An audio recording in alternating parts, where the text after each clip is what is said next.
Borongdit Sir Anyar.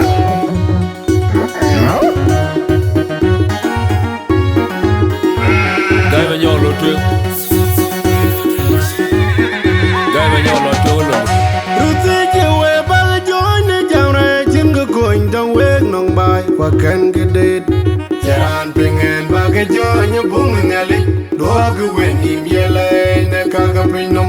Kupial pinye jal jiri dengwe age joy. Achur chiwe bal joy ne jamre jingo coin dong weg nong bai kwa ken gedet. Jaran pengen bagai joy ne bung ngali.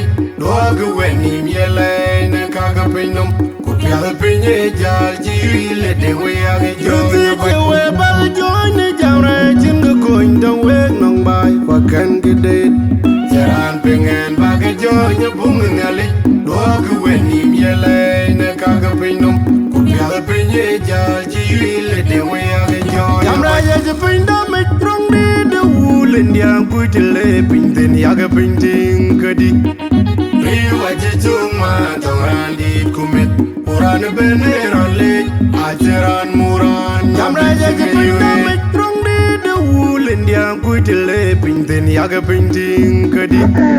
Riwa jejung ma tongan di kumit. Uran beneran lek ajaran muran.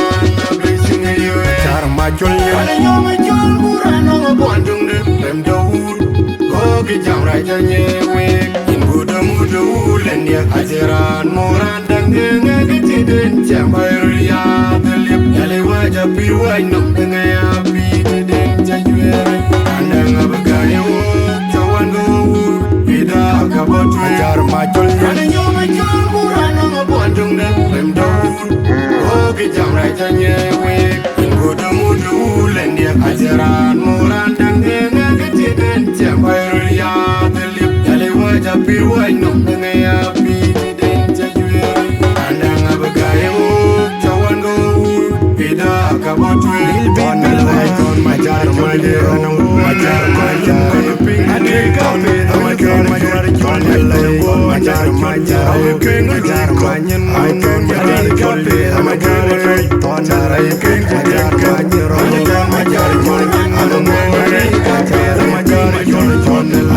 majar kolde anong majar kanyen ping adika majar kolde majar ken majar kanyen majar kolde majar tonar majar muran bandung de lem daud. Gogi jamra janye wek ingu mudu len dia ajaran muran dan denga keciden jambai ria telip yale wajah piwai nong denga api den jajuere andang abagayo cawan go ida kabatu Sir.Michael ada nyop jual muran nong bandung de lem daud. Gogi jamra janye wek ingu mudu len dia ajaran muran dan denga keciden jambai ria telip yale wajah piwai nong denga api den jajuere andang abagayo cawan go ida kabatu. Ruti chiwe bal joy ne jamre jingo coin dong weg nong bai kwa ken gedet. Jaran pengen bagai joy ne bung ngali. Doa gue wenim yele ne kaga pinom. Kupial pinye jal jiri dengwe age joy. Achur chiwe bal joy ne jamre jingo coin dong weg nong bai kwa ken gedet. Jaran pengen bagai joy ne bung ngali. Doa gue wenim yele ne kaga pinom. Kupial pinye jal jiri dengwe age joy. Ruti chiwe bal joy ne jamre jingo coin dong weg nong bai kwa ken gedet. Jaran pengen bagai joy ne bung ngali. Doa gue wenim yele ne kaga pinom. Kupial pinye jal jiri dengwe age joy. Jamra ya jepinda me trong di de wulen dia putile pinten yaga pinting kedi. Riwa jejung ma tongan di kumit.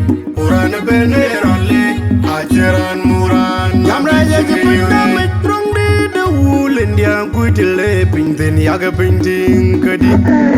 Riwa jejung ma tongan di kumit. Uran beneran lek ajaran muran. Sir.Michael ada nyop jual muran nong bandung de lem daud.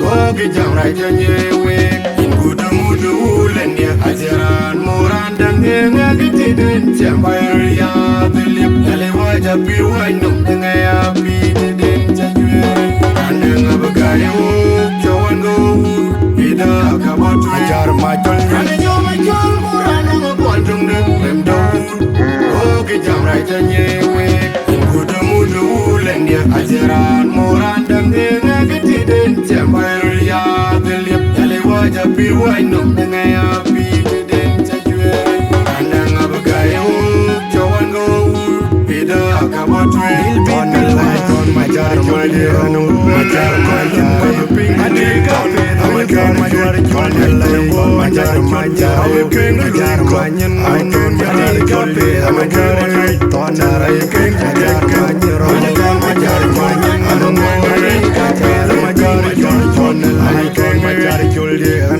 Majar koyan ping Adika Amakan majar on the light majar Amakan majar koyan Amakan majar kopi Amakan on the light Yo majol kuran mga bondong ng lem daun Gogi jam rai janyewe In kudu mudu ulen ya Ajaran moran dang nga gitiden Chambayar ya dilip Dale waja piwai nung Nga bididen chajwe Kandang abagayo Kawan go Ida akabatu Sir.Michael Kane nyo majol kuran mga bondong ng lem daun Gogi jam rai janyewe Kudu mudu ulen ya Ajaran moran dang nga gitiden Chambayar ya dilip Dale waja piwai nung Nga